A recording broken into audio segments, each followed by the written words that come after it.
Alhamdulillah tadi semuanya lancar, berjalan dengan lancar. Ini juga masih meriksa satu saksi lagi. Habis itu ya tinggal tunggu kelanjutan dari Polres Jakarta Selatan. Oh itu video, itu nanti beda lagi laporannya. Jadi itu laporan terpisah gitu. Kalau secara hukum bisa ada dua laporan lagi.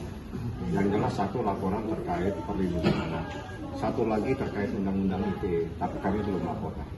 Kan ini berarti yang di Telegram barusan yang diduga video shoot nanti akan ada laporan tersendiri dari Ada Kaniki? laporan tersendiri lagi. Depannya Bapak mau digimanain? Ya, gimana ya, masukin ke penjara aja. Biar ada efek jerak, biar jadi pelajaran untuk anak-anak muda di luar sana juga. Kalau masih muda ya sesuai sama umurnya aja, lakukan sesuai sama umurnya gitu kan. Ya umur segitu lagi lucu-lucunya ya, kalau pengen tahu pergaulan ya cukup tahu pergaulan aja, tapi jangan sampai kebablasan gitu. Kalau kami sih gini, jadi gini, dalam persoalan ini kita nggak masuk kepada persoalan-persoalan di luar hukum ya. Jadi yang jelas setelah kami pelajari ini ada dugaan tindak pidana kejahatan. Artinya tindak pidana kejahatan yang diatur dalam Undang-Undang Perlindungan Anak dengan ancaman hukumnya minimal 5 tahun dan maksimal 15 tahun. Ada lagi Undang-Undang Kesehatan, ada lagi KUH pidana, dan itu ancamannya di atas 4 tahun. Jadi kami tidak masuk kepada persoalan-persoalan lagi. Dia mau cerita apa saja silakan. Yang jelas hukum itu tegak lurus. Tidak akan bisa lari kepada mana. Saya kejar kamu di mana saja. Itu saja yang harus tahu. Pertanyaan tadi 22 yang mungkin ada tadi saksi ada sekitar 30-an, ada lagi 22, ada dari 1, 2, 3, 4, 5 tadi saksi. Kenapa membawa Cindy dan Yolo? Karena Cindy adalah teman online-nya itu anak ya. Jadi dia tahu betul bagaimana prosesnya, cara berkenalan, sampai akhirnya terjadi pinjam-pinjam uang, ada urusan hamil, aborsi, dan lain-lain. Kalau itu sudah disampaikan di dalam proses pemeriksaan dan dengan data-data yang ada. Jadi itu persoalan yang kami laporkan. Jadi saksinya itu adalah saksi-saksi yang tahu persis persoalan. Jadi Sidi yang tahu dan yang lainnya adalah saksi-saksi. Nah, sekarang prosesnya saat ini ada pemeriksaan juga di atas. Jadi ada saksi lagi diperiksa terkait dengan dugaan adanya penganiayaan atau mungkin ada sesuatu. Nanti dijelaskan. Saya tidak mungkin akan membuka apa yang menjadi materi dalam proses pemeriksaan. Yang jelas nih kita diperiksa 22 pertanyaan, ada 25 pertanyaan, ada 3 tadi saksi dan hari ini 4 tambah 1 lagi. Berdasarkan data yang ada, kami punya bukti.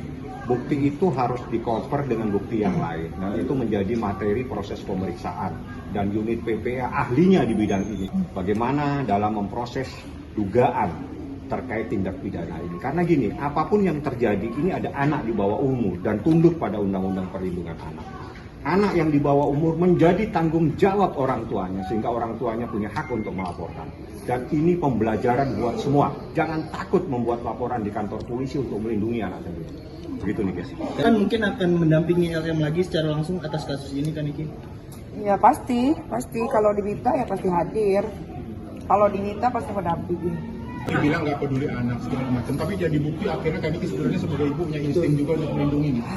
Kalau nggak peduli itu nggak mungkin dari bisa hidup sampai umur 17 tahun, gimana sih? Nggak ngerti gue. Mungkin ada laporan kan yang masuk ke Mimi sendiri untuk terkait pinjam uang sendiri. Ada, tapi itu bukan hal yang penting lah ya. Kalau duit masih bisa dikembaliin, tapi kalau udah menyangkut masalah yang dari bayi sampai besar gue jaga dengan baik, tiba-tiba direnggut oleh orang lain ya, itu yang bakal gue perjuangkan. Kalau masalah uang gak ada urusan sama Berarti orang. Mimi sempat mengganti pinjaman. Iyalah kalau ganti. Duit mah gak seberapa, Bo. Kalau misalnya minta maaf seperti apa? Gini. Kalau seorang ibu, Anda tanya kepada semua orang ibu, pasti akan memaafkan anaknya. Apapun yang dilakukan oleh anak, pasti akan dimaafkan. Tapi persoalan hukum adalah persoalan tersendiri. Siapapun yang terlibat, pasti akan berurusan dengan kita. Ini genderang perang sudah ditabuh sama kita. Ikutin saja ini mana. Ini tidak main-main, pasal ini kita lapis-lapis untuk melindungi seorang anak yang berumur 16 tahun. Ingat pada saat kejadian umurnya baru 16 tahun, sekarang mau 17 tahun. Itu adalah anak yang harus mendapatkan perlindungan dari orang tuanya. Jadi ini adalah tindakan seorang orang tua untuk melindungi anaknya. Ini bukan main-main, tidak gampang.